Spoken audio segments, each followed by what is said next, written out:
పెట్టుకున్నారా అనే డౌట్ వస్తుంది కదా. సో భానుప్రకాష్ రెడ్డి గారు కూడా మనతో జాయిన్ అయ్యారండి. భాను గారు అండి, నమస్కారం. నమస్కారం అన్న. భానుప్రకాష్ రెడ్డి గారు, ఎందుకు చాలా ఆందోళన చెందుతున్నారు? మీరు టీటీడీ బోర్డుగా కానీ, మీరు కూడా ప్రెస్ మీట్ పెట్టారు. చంద్రబాబు నాయుడు గారు కూడా ఐఏఎస్ సెక్రటరీస్తో ప్రెస్ మీట్ పెట్టిన దాకా నేను వినిపించాను, బయట కూడా వారు దాని మీద ఆందోళన వ్యక్తం చేశారు. ఎందుకు ఈ అనుమానాలు వస్తున్నాయి? హిందూ మతాన్ని, వెంకటేశ్వర స్వామిని టార్గెట్ చేసి వీళ్ళు కుట్రలు చేస్తున్నారని. వెంకటకృష్ణ, మీకు ప్యానల్ ఉంటే పెద్దలందరికీ నమస్కారాలు. నమస్తే. వినాశకాలే విపరీత బుద్ధే అంటారు. అంటే పొయ్యే కాలం వచ్చినప్పుడు ఇలాంటి పాడు బుద్ధులు పుడతాయి.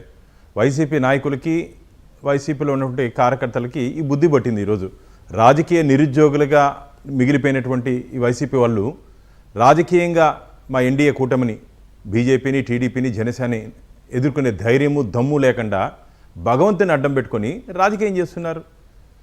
అందుకనే 2024 ఎన్నికల్లో మీరు కానీ గమనించినట్టయితే ప్రజల ఆగ్రహంతో పాటు భగవంతుడి ఆగ్రహం కూడా శాపమై వైసీపీ నాయకులకి కేవలం 11 స్థానాలకు పరిమితమయ్యారు. భగవంతుడు ఆగ్రహం వైసీపీ మీద, అనుగ్రహం ఎన్డీఏ మీద. ఆగ్రహం వైసీపీ పార్టీ మీద, అనుగ్రహం ఎన్డీఏ మీద. కాబట్టి మాకు 164 స్థానాలు ప్రజలు స్వామివారి ఆశీర్వాదంతో దక్కిందని చెప్పి మేము భావిస్తున్నాం. ఎందుకు స్వామివారి ఆశీర్వాదం మాకు దక్కిందంటే 5 సంవత్సరాల కాలంలో 2019 నుంచి 2024 వరకు తిరుమల క్షేత్రాన్ని, ధార్మిక క్షేత్రాన్ని ధనార్జన క్షేత్రంగా మార్చుకున్నారు. ధార్మిక క్షేత్రాన్ని ఒక రాజకీయ పునరాసక కేంద్రంగా మార్చుకొని ఇష్టానుసారంగా తిరుమల క్షేత్రంలో అవినీతి, అక్రమాలు మీరు కానీ గమనించినట్టయితే నెయ్యిలో కుంభకోణం, పరకామంలో దొంగతనం చేసిన వ్యక్తిని దొంగని దాతగా చేశారు, థెఫ్ట్ని గిఫ్ట్కి చేశారు. నియమ నిబంధనలు పూర్తిగా అదేమన్నా తిరుమల తిరుపతి దేవస్థానం అనుకున్నాడా, లేకపోతే జగన్మోహన్ రెడ్డి దేవస్థానం అనుకున్నాడా? జగన్మోహన్ రెడ్డి తన ఇష్టానుసారంగా 5 సంవత్సరాలు భగవంతుడి మీద నమ్మకం లేనటువంటి ఒక వ్యక్తిని పాత చొప్పేయండి, నల్లరాయిని కొడతానని చెప్పినటువంటి కరుణాకర్ రెడ్డి గారిని తీసుకొచ్చి చైర్మన్గా వేస్తావు నువ్వు. పాత చొప్పేయండి, వెంకటేశ్వర స్వామిని కొడతానని చెప్పినటువంటి కరుణాకర్ రెడ్డి గారిని చైర్మన్గా వేస్తారా జగన్మోహన్ రెడ్డి గారు? నియమ నిబంధనలకు వ్యతిరేకంగా ఎందుకు ఒక హిందూ వ్యతిరేక ప్రభుత్వం ఆంధ్రప్రదేశ్లో 2019 నుంచి 2024 వరకు రాజ్యం వెళ్ళిందంటే, జగన్మోహన్ రెడ్డి గారు ముఖ్యమంత్రిగా బాధ్యతలు తీసుకున్న తర్వాత తిరుమల తిరుపతి దేవస్థానంలో 81 మంది సభ్యులతో ధర్మకర్తల మండలిని నియమించాడు. నేను హైకోర్టుకి వెళ్తే 52 మందిని కోర్టు అబియన్స్లో పెట్టింది, సస్పెండ్ చేసింది. ఇదే ఏదైనా వర్క్ బోర్డులో కానీ, క్రిస్టియన్ మిషనరీస్లో కానీ జోక్యం చేసుకొని ఇంత విచ్చలవిడిగా చేసే అవకాశం ఉందా? అంతేకాకుండా పరకామంలో దొంగతనం జరిగితే చిన్న దొంగతనం అంట.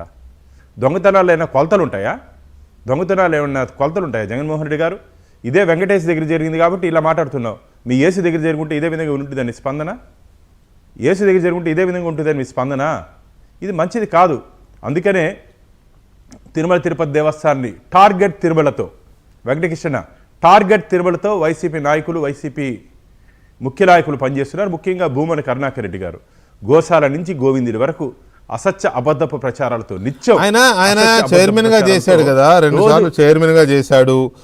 ఆయన అంతగా తెగించి చేస్తాడా?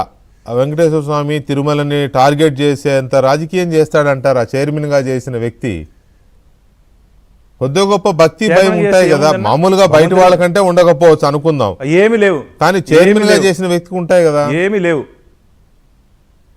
నేను అందుకనే చెప్తున్నాను, ఆ పాత చొప్పియండి, నల్లరాయిని కొడతానన్న వ్యక్తికి భయము, భక్తి, శ్రద్ధ ఎక్కడుంటుంది చెప్పండి? భయము, భక్తి, శ్రద్ధ ఎక్కడుంటుంది చెప్పండి?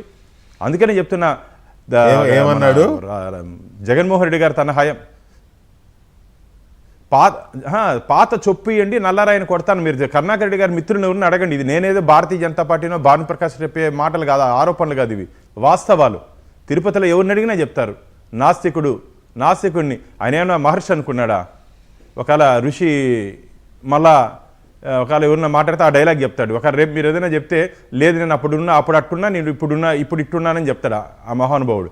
ఏదైనా సరే మార్చగలిగే దాని ఏమంటారు, ఆయన దగ్గర ఆ చిట్కా ఉంది. కానీ అది ఎవరు నమ్మే పరిస్థితి లేదు తిరుపతి ప్రజలు. ఈరోజు ముఖ్యంగా కొండ మీద మద్యం బాటలు పెట్టించడం ఏందన్నా? కొండ మీద మద్యం బాటలు పెట్టించడం ఏంది? దాంట్లో సాక్ష్యాధారాలతో పాటు పోలీస్ డిపార్ట్మెంటు ఏ విధంగా అక్కడ మద్యం బాటలు వచ్చినాయి, ఎక్కడ కొన్నారు, ఎవరు పెట్టారు, సాక్ష్యాధారాలతో పాటు అరెస్ట్ చేస్తే దాంట్లో సాక్షి ఫోటోగ్రాఫర్ ఉన్నారు, వైసీపీ నాయకుడు ఉన్నాడు. ఇది చాలదా? తిరుమలని తిరుమలని పవిత్రతని దిగజార్చే విధంగా వైసీపీ నాయకులు వ్యవహరిస్తున్న దానికి ఇది నిదర్శనం కాదు చెప్పండి. పూర్తిగా తిరుమల క్షేత్రాన్ని ఆ కేసులో నిందితులందరూ దొరికారా భానుప్రకాష్ రెడ్డి గారు? నా ఇద్దరు దొరికారు, ఒకరు ఇంకా దొరకలేదు. వారి ఫోన్ కూడా ట్రేస్ కాలేదు. ఆ ఫోన్ కానీ ట్రేస్ అయిందంటే ఖచ్చితంగా ఎవరెవరు ఏ నిమిషంలో ఎక్కడెక్కడ మాట్లాడుకున్నారు, ఎంతసేపు మాట్లాడుకున్నారు, ఆ వివరాలన్నీ బయట వస్తే దీని వెనకాల ఉన్నటువంటి వ్యక్తులు, శక్తులు వీళ్ళు కేవలం పాత్రధారులు మాత్రమే. సూత్రధారులు, కుట్రధారులు ఎవరున్నారో అవి కూడా బయట వస్తుంది. ఇప్పుడున్న టెక్నాలజీ ఎవరు తప్పించుకునే అవకాశం లేదు. మళ్ళీ దాని మీద ఏదో ప్రెస్ మీట్ పెట్టాడు నిన్న మొన్న చూసా కరుణాకర్ రెడ్డి. ఇంకా దగ్గర నుంచి విజువల్స్ చూపించండి అంట. నువ్వు చెప్పినట్టు చూపించేదానికి లేదయ్యా మేము. నీ మారిగా నీ ప్రభుత్వంలో మారిగా ఇండియన్ పోలీస్ సర్వీస్ని పొలిటికల్ సర్వీస్గా మార్చుకోలేదు. మేము చట్ట పరిధిలో మళ్ళీ చెప్తున్నాం, చట్ట పరిధిలో మేము విచారణ జరిపిస్తున్నాం. ఎవరు తప్పు చేస్తారో వాళ్ళందరినీ శిక్షిస్తాం. ఎవరు తప్పు చేశారో వాళ్ళందరినీ శిక్షించడానికి మేము సిద్ధంగా ఉన్నాం. ఇది మంచిది కాదు. కరుణాకర్ రెడ్డి గారు కానీ మన జగన్మోహన్ రెడ్డి గారు కానీ వారు వ్యవహరిస్తున్నట్టు తీరు ఇది ఖచ్చితంగా హిందువుల మీద దాడిగా నేను భావిస్తున్నాను. అందులో భావించడం కాదు, దాడే.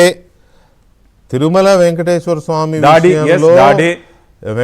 స్వామి విషయంలో అది నిజంగా కనుక వాళ్ళు అలాంటి కుట్ర చేసినా లేకపోతే అపవిత్రం చేయాలనే ప్రయత్నం చేసినా, ఎందుకంటే అది ప్రూవ్ అవ్వాల్సి ఉంది కాబట్టి ఇంకా డెఫినెట్గా అది హిందూ ధర్మం పైన దాడే, సందేహమే లేదు.